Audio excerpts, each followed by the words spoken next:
We're in the Guyton Research Building, and we have a laboratory here behind us that we have summer undergraduate students that are participating in a laboratory skills training session. We toss around the idea of Lab Olympics, so different events, and then at the end we have a competition. So these students are from the SURE program, so the Summer Undergraduate Research Experience, and they can be undergraduates from any institution. They just have to apply for the program and get accepted.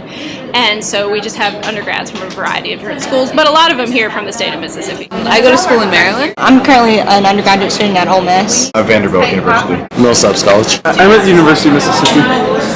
So push down on it and you should feel it stop, and then push down again. So that is the second stop. Every lab they're going to have to pipette something. So a lot of them have never used pipetters, and it's kind of a clumsy thing to do. So we're just trying to give them a little bit of practice so they're not dropping things or contaminating things or anything like that. So we're kind of having a basic training of lab skills for our new SURE students for this summer.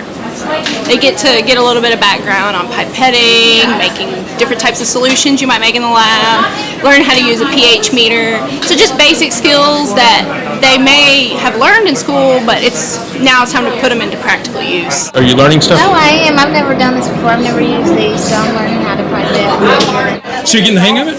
Yes, slowly but surely. Is this your first time in a lab like this, or have you? Yeah, with the exception of organic labs. So I've kind of had this experience. It's just been a while. Is this helping today? It is, yeah. I was actually working with pipettes in the lab this morning, so it's nice to formally be told this is how you do it. Have you been in a lab before? Nothing other than high school chemistry labs and college chemistry. But nothing like this, nothing research related. So this is a nice tutorial for the basics. It is, definitely.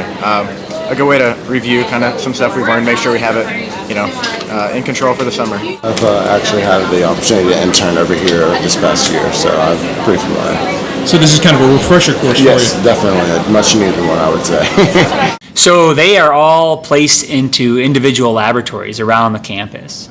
But these are skills that pretty much all laboratories use, and so we're bringing them all together from the different laboratories, getting them these skills now, so that when they disperse out into their individual laboratories, whether it's in physiology, biochemistry, pharmacology, neuroscience, you name the program, wherever they end up going, they'll have these skills for their laboratory. Do you know what lab you're going to be working in? I'm in the neuroscience lab and psychiatry with Dr. Shaffrey.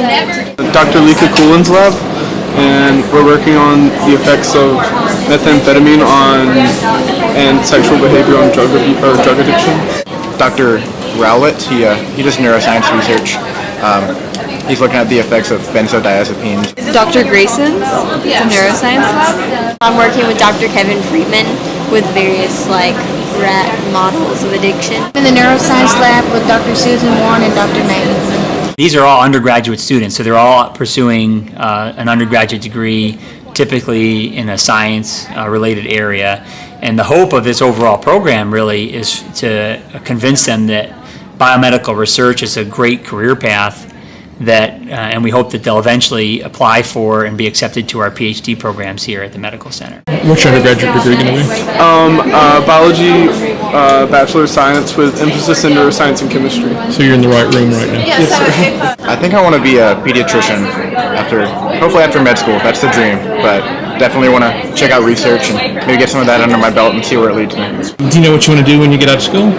I'm not sure. I do want to go into the health field, but I'm kind of looking around and seeing what's out there, seeing what I can do. I would like to pursue an MD PhD program.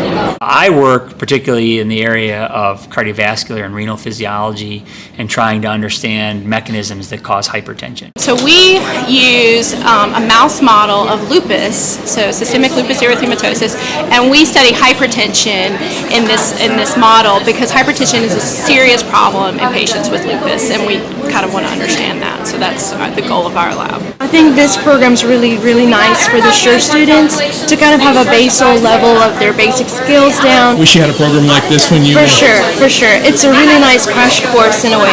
You remember your first time in the lab? Yeah, I do actually. As an undergraduate, in a laboratory where we were studying E. coli bacteria, and I remember learning how to pipette and how awkward it was, and so I certainly would have appreciated an experience like this before I got into the laboratory. So we did a little challenge where they pipetted a couple different volumes and removed them, and we weighed the water because the acidity of water is 1 gram per mil. We just weighed the water to see who was actually the closest, and she was the closest to the perfect volume. So she was the most accurate pipetter of the group. How do you feel at this point? I feel like I'm about to go get some coffee. That's right. Go get some coffee. Have you noticed at all, I don't want to call them losers, but all the people who didn't win have left already? Run away. The place is empty. Crickets. That's right. Yay! Go Amanda. Woo!